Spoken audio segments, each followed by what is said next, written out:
नमस्कार दोस्तों, आज मैं आपको एक ऐसी खौफनाक और रहस्यमय कहानी सुनाने जा रहा हूँ जिसे सुनकर आपकी रूह कांप जाएगी। यह कहानी है एक किन्नर के बदले की। एक ऐसा बदला जिसने पूरे गांव को हिलाकर रख दिया था। कहते हैं कि किन्नरों की बद्दुआ कभी खाली नहीं जाती, लेकिन अगर किसी किन्नर पर अत्याचार हो तो उसका गुस्सा कैसा होगा। आज की इस कहानी में आपको वो सब कुछ जानने को मिलेगा जिसे जानने के बाद आप अकेले अंधेरे में जाने से डरेंगे। तो इस कहानी को पूरा सुनें, वीडियो को लाइक करें, चैनल को सब्सक्राइब करें और कमेंट में बताएं कि क्या आपने कभी किसी किन्नर के गुस्से के बारे में सुना है। यह कहानी शुरू होती है सुल्तानपुर गांव से एक ऐसा गांव जहां अंधविश्वास अपनी जड़ें जमा चुका था।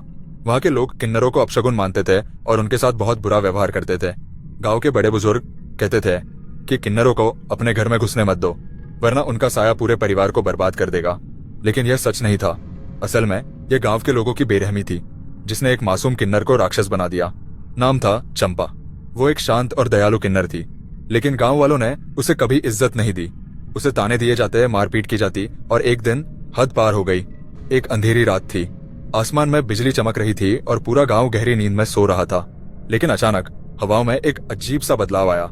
मंदिर की घंटियां अपने आप बजने लगीं, कुत्ते जोर जोर से भौंकने लगे और चारों ओर अजीब सा सन्नाटा छा गया। उसी रात गांव के बाहर एक पुरानी झोपड़ी में कुछ ऐसा हुआ जिसने पूरे गांव की किस्मत बदल दी। उस झोपड़ी में चंपा बैठी हुई थी। उसकी आंखों में आंसू थे, लेकिन अब उन आंसुओं में बदले की आग जल रही थी। उसने अपने हाथ उठाए और कुछ ऐसा कहा जिसे सुनकर हवाएं भी थम गईं। जिसने मुझे रुलाया है वो अब चैन से नहीं रह पाएंगे।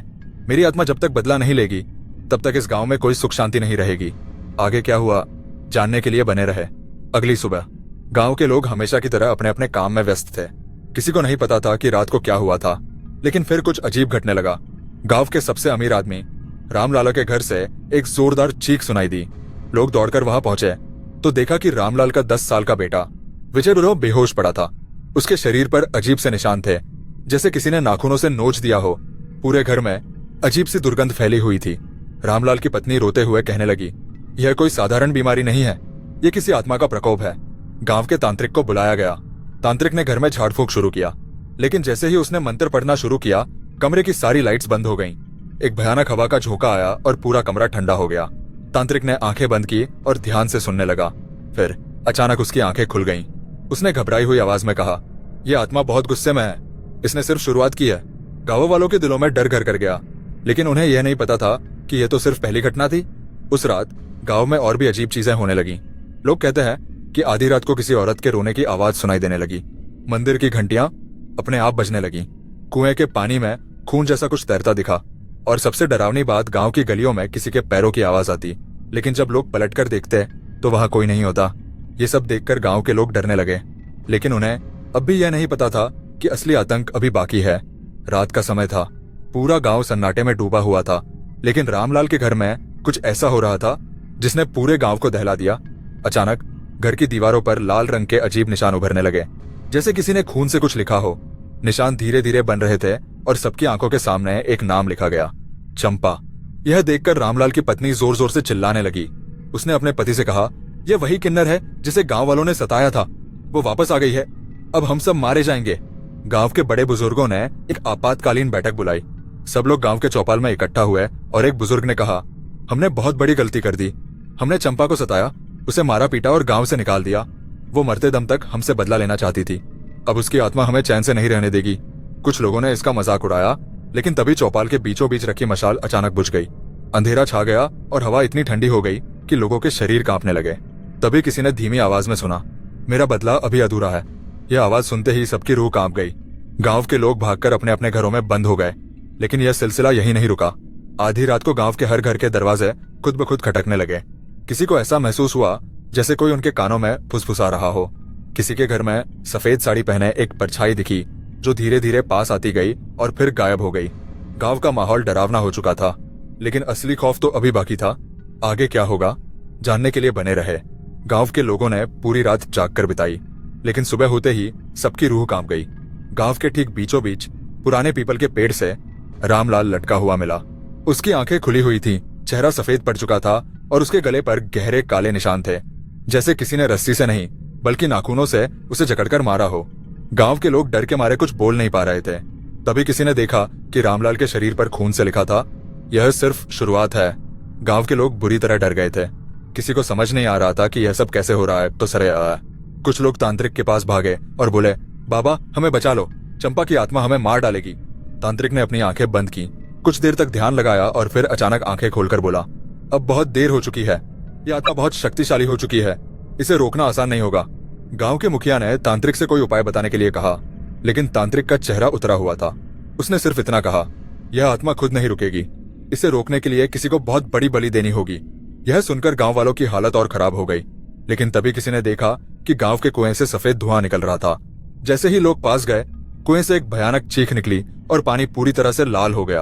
अब यह साफ हो चुका था कि गांव के लोगों के लिए यह सिर्फ एक आत्मा नहीं बल्कि मौत का संदेश था। लेकिन सवाल यह था कि अगला शिकार कौन होगा? क्या गांव वालों को कोई रास्ता मिलेगा? जानने के लिए बने रहे। गांव में चारों ओर सन्नाटा था। कोई अपने घर से बाहर निकलने की हिम्मत नहीं कर रहा था। हर किसी को लग रहा था कि अगला नंबर उनका ही है। लेकिन इस डर के बीच एक और घटना ने सबको और डरा दिया। आधी रात को गांव के पुजारी का शव मंदिर के अंदर पड़ा मिला। उसके हाथ खुले थे, आंखें फटी हुई थीं और उसकी जीभ बाहर निकली हुई थी, जैसे उसने मरने से पहले बहुत तेज चीख मारी हो। लेकिन सबसे डरावनी बात यह थी कि मंदिर की दीवारों पर काले कोयले से लिखा था, मुझे इंसाफ चाहिए। यह देखकर गांव वालों ने फैसला किया कि अब और देर नहीं करनी चाहिए। उन्होंने तय किया कि चंपा की आत्मा को मुक्ति देने के लिए यज्ञ करवाया जाएगा। गांव के कुछ बुजुर्ग और तांत्रिक ने मिलकर मंदिर में हवन शुरू किया। मंत्रों की आवाज पूरे गांव में गूंज रही थी। लेकिन तभी अचानक हवाएं बहुत तेज चलने लगीं। मंदिर के दीपक बुझ गए और पूरा माहौल डरावना हो गया। तांत्रिक ने जोर से मंत्र पढ़ने शुरू किए, लेकिन तभी मंदिर के अंदर किसी औरत की जोरदार हंसी गूंजने लगी। गांव के लोग कांपने लगे। अचानक मंदिर की घंटियां अपने आप जोर जोर से बजने लगीं और हवन की अग्नि से एक काली परछाई निकली। वो परछाई धीरे धीरे हवा में ऊपर उठने लगी और फिर चारों ओर से किन्नरों की आवाजें आने लगीं। हमें इंसाफ चाहिए, हमें इंसाफ चाहिए। यह आवाज इतनी डरावनी थी कि लोग अपने कान बंद करके जमीन पर गिरने लगे। लेकिन यह तो बस एक शुरुआत थी।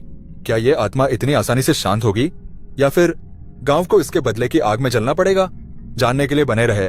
मंदिर में चल रहे यज्ञ के बीच जब चंपा की आत्मा की काली परछाई हवा में उठी तो पूरे गांव में तेज हवाएं चलने लगीं। पेड़ जोर जोर से हिलने लगे और ऐसा लगा जैसे आसमान में कोई अदृश्य ताकत गूंज रही हो। मंदिर के अंदर हवन कुंड से अचानक आग की एक लपट उठी और वहां मौजूद तांत्रिक के चेहरे पर कुछ जलने के निशान पड़ गए। तांत्रिक घबराकर पीछे हटा और चिल्लाया, यह आत्मा अब और भी शक्तिशाली हो गई है, इसे रोकना आसान नहीं होगा। गांव के मुखिया ने हिम्मत जुटाकर पूछा, बाबा हमें अब क्या करना होगा? क्या कोई उपाय नहीं बचा? तांत्रिक ने कांपते हुए जवाब दिया, यह आत्मा सिर्फ इंसाफ चाहती है। जब तक इसे न्याय नहीं मिलेगा यह हर रात किसी न किसी की जान लेती रहेगी। यह सुनते ही गांव वालों के बीच हलचल मच गई। सभी लोग डरे हुए थे। तभी मंदिर के अंदर रखी घंटियां अचानक अपने आप जोर जोर से बजने लगीं। दीवारों पर खून से लिखा एक और संदेश उभरने लगा, जिसने हमें सताया वो बच नहीं सकता, हर रात एक बलि होगी। गांव वालों की रूह कांप गई। सभी को लग रहा था कि अब इस गांव में कोई भी सुरक्षित नहीं है। लेकिन अगली बलि किसकी होगी यह किसी को नहीं पता था। क्या गांव के लोग इस खौफनाक आत्मा से बच पाएंगे? जानने के लिए बने रहे। रात का समय था। पूरा गांव अपने अपने घरों में दुबका हुआ था, लेकिन सबकी आंखों में डर साफ झलक रहा था। किसी को नहीं पता था कि अगला शिकार कौन बनेगा। कुछ लोग मंदिर में इकट्ठा थे तो कुछ अपने घरों में मंत्र पढ़ रहे थे। लेकिन अचानक एक घर से तेज चीख सुनाई दी। गांव के लोग दौड़कर वहां पहुंचे तो देखा कि फैरा रामू काका का शरीर आधा जल चुका था।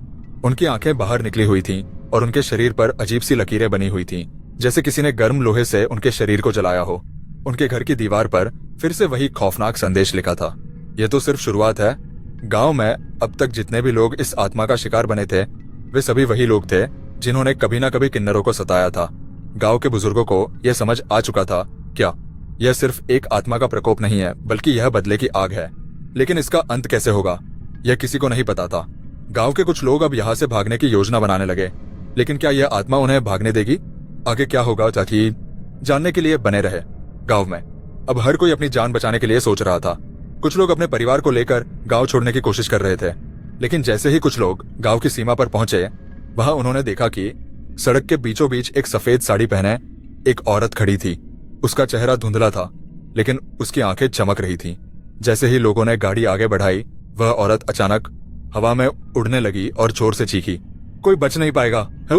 अचानक गांव की सीमा पर एक अदृश्य दीवार खड़ी हो गई और हर रास्ता बंद हो गया। लोग जितना भागने की कोशिश करते उतनी ही डरावनी घटनाएं होने लगती। अब यह साफ हो चुका था कि कोई भी इस गांव से बाहर नहीं जा सकता। यह गांव अब एक भूतिया किले में बदल चुका था, जहां हर रात एक नई मौत लिखी जा रही थी। लेकिन अब सवाल था, इस श्राप को खत्म करने का तरीका क्या है? क्या गांव वालों को इस श्राप से छुटकारा मिलेगा? जानने के लिए बने रहे। गांव में चारों तरफ मातम छाया हुआ था। अब तक 3 लोगों की रहस्यमयी मौत हो चुकी थी और हर कोई सहमा हुआ था। गांव के बड़े बुजुर्ग मंदिर में इकट्ठा हुए और तांत्रिक से पूछा, बाबा, यह आत्मा आखिर क्या चाहती है? इसे कैसे शांत किया जाए? तांत्रिक ने अपनी आंखें बंद की और कुछ देर तक मंत्र बुदबुदाते रहे। अचानक उन्होंने जोर से आंखें खोली और बोले, इस आत्मा का असली बदला अभी बाकी है। इसका कारण सिर्फ वह लोग नहीं है जिन्होंने इसे सताया था, बल्कि इस गांव की जमीन भी है। गांव के बुजुर्गों के चेहरे पर चिंता की लकीरें उभर आईं। यह जमीन, इसका क्या मतलब? मुखिया ने घबराकर पूछा। तांत्रिक ने गहरी सांस ली और कहा, इस गांव की जमीन किन्नरों की पवित्र भूमि थी। वर्षों पहले यहाँ एक बड़ा अन्याय हुआ था। किसी ने उनके अधिकार छीन लिए, उन्हें मार दिया और उनकी आत्माएं बदला लेने के लिए भटक रही है। गांव वालों ने एक दूसरे की तरफ देखा। किसी को इस पवित्र भूमि की सच्चाई का अंदाजा नहीं था, लेकिन यह स्पष्ट था कि आत्मा तब तक शांत नहीं होगी जब तक उसका पूरा बदला पूरा नहीं हो जाता। अब गांव वालों को आत्मा को रोकने के लिए क्या करना होगा, जानने के लिए बने रहे। गांव में अब हर कोई अजीब हरकतें महसूस करने लगा था। आधी रात को घरों में दरवाजे खुद ब खुद खुलने लगते, दीवारों पर अजीब सी लकीरें बनने लगती और कुछ लोगों ने महसूस किया कि उनके कानों में कोई फुसफुसाकर कुछ कह रहा था। लेकिन सबसे भयानक घटना तब हुई जब गांव की सबसे पुरानी हवेली में एक औरत ने अचानक जोर से चीख मारी। लोग दौड़कर वहां पहुंचे तो देखा कि खैर वह हवा में झूल रही थी। उसकी आंखें सफेद हो चुकी थी और वह किसी औरत की भयानक आवाज में कुछ बोल रही थी। हम कभी नहीं मरेंगे और इस हमारे साथ जो हुआ उसकी सजा पूरी दुनिया को मिलेगी। यह सुनते ही हवेली की दीवारों पर लाल रंग से कुछ उभरने लगा। जिस दिन हमारे खून से सना इंसाफ मिलेगा तभी यह श्राप टूटेगा। अब यह तय हो चुका था कि आत्मा को सिर्फ इंसाफ चाहिए, लेकिन सवाल यह था कि इंसाफ कैसे दिया जाए। क्या गांव वाले आत्मा को शांत करने का कोई रास्ता निकाल पाएंगे? जानने के लिए बने रहे। गांव के कुछ साहसी युवाओं ने मिलकर तय किया कि वे इस रहस्य की गहराई तक जाएंगे। वे पुरानी हवेली की तहकीकात करने गए, जहां पिछली रात भूतिया घटनाएं हुई थी। हवेली के अंदर घुसते ही एक अजीब सा ठंडा झोंका आया और एक पुराने संदूक का ढक्कन खुद ब खुद खुल गया। अंदर एक बेहद पुराना दस्तावेज रखा था जिस पर खून के धब्बे थे। दस्तावेज पढ़ते ही सबके रोंगटे खड़े हो गए। उसमें लिखा था, हमारा खून बेवजह बहाया गया, हमें इंसाफ नहीं मिला, हमारे शरीर को श्मशान में जगह नहीं दी गई, हमें जमीन में दफना दिया गया। जब तक हमारी अस्थियों को सम्मानपूर्वक अग्नि नहीं दी जाएगी यह श्राप बना रहेगा। अब सच सामने आ चुका था। गांव वालों ने मिलकर फैसला किया कि वे उन आत्माओं की अस्थियों को ढूंढेंगे और उन्हें सम्मानपूर्वक अग्नि देंगे। लेकिन क्या आत्माएं उन्हें ऐसा करने देंगी? क्या गांव के लोग इस श्राप को खत्म कर पाएंगे? जानने के लिए बने रहे। गांव में अब सभी को समझ आ चुका था कि जब तक उन किन्नरों की अस्थियों को सम्मानपूर्वक अग्नि नहीं दी जाएगी तब तक यह श्राप नहीं टूटेगा। लेकिन सबसे बड़ी समस्या यह थी कि वो अस्थियां कहाँ थीं? गांव के बुजुर्गों ने याद करने की कोशिश की, लेकिन किसी को कुछ याद नहीं आ रहा था। तभी एक बुजुर्ग महिला, जिसे सब दादी अम्मा के कहते थे, कांपते हुए आगे आईं। उनकी आंखों में आंसू थे। उन्होंने धीमी आवाज में कहा, मैं जानती हूँ कि वो अस्थियां कहाँ दफन है। सभी लोग उनकी ओर देखने लगे। उन्होंने आगे बताया, सालों पहले जब गांव के कुछ दुष्ट लोगों ने किन्नरों को मार डाला था, तब उनकी लाशों को श्मशान में जलाने के बजाय पुराने कुएं में फेंक दिया गया था। वो कुआं अब गांव की सीमा के पास एक पुराने पीपल के पेड़ के नीचे दबा हुआ है। यह सुनते ही सबके रोंगटे खड़े हो गए। मतलब हमें कुएं को खोदना होगा? किसी ने डरते हुए पूछा। दादी अम्मा ने सिर हिलाया। हाँ तो कनंद कुएं तक कहा, लेकिन याद रखना आत्माएं इसे रोकने की पूरी कोशिश करेंगी। क्या गांव वाले कुएं तक पहुंच पाएंगे? यहाँ देखो। जानने के लिए बने रहे। गांव के कुछ हिम्मती लोगों ने फावड़े और कुदालें उठाई और गांव की सीमा की ओर बढ़ने लगे। रात का समय था, आसमान में बादल घिर आए थे और चारों ओर अजीब सन्नाटा था।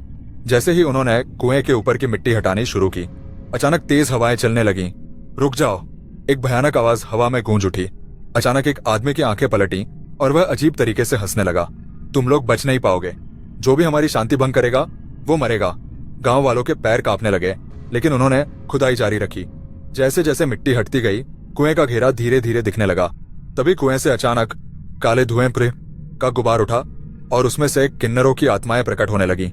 अब बहुत देर हो चुकी है। एक आत्मा की भयानक गूंजदार आवाज सुनाई दी। उसी पल एक आदमी जमीन पर गिर पड़ा।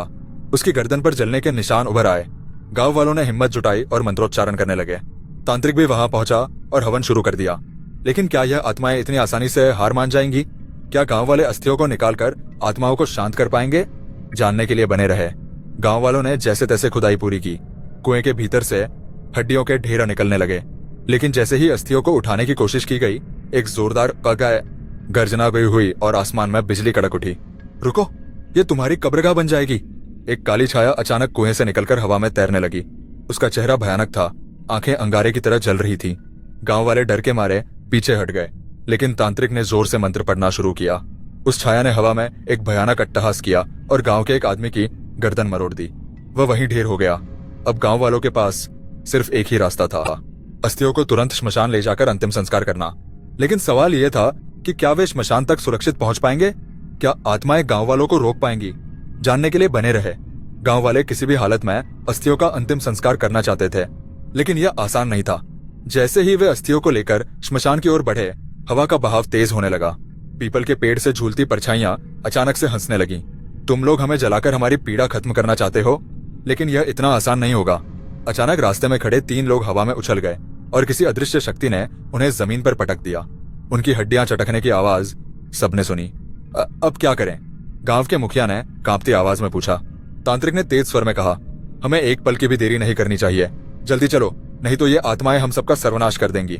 गांव वाले हिम्मत करके आगे बढ़े, लेकिन जैसे ही वे श्मशान के पास पहुंचे, वहां अचानक से आग की लपटें उठने लगीं। ऐसा लग रहा था जैसे खुद नर्क का द्वार खुल चुका हो। क्या गांव वाले इस भयानक बाधा को पार कर पाएंगे? जानने के लिए बने रहे।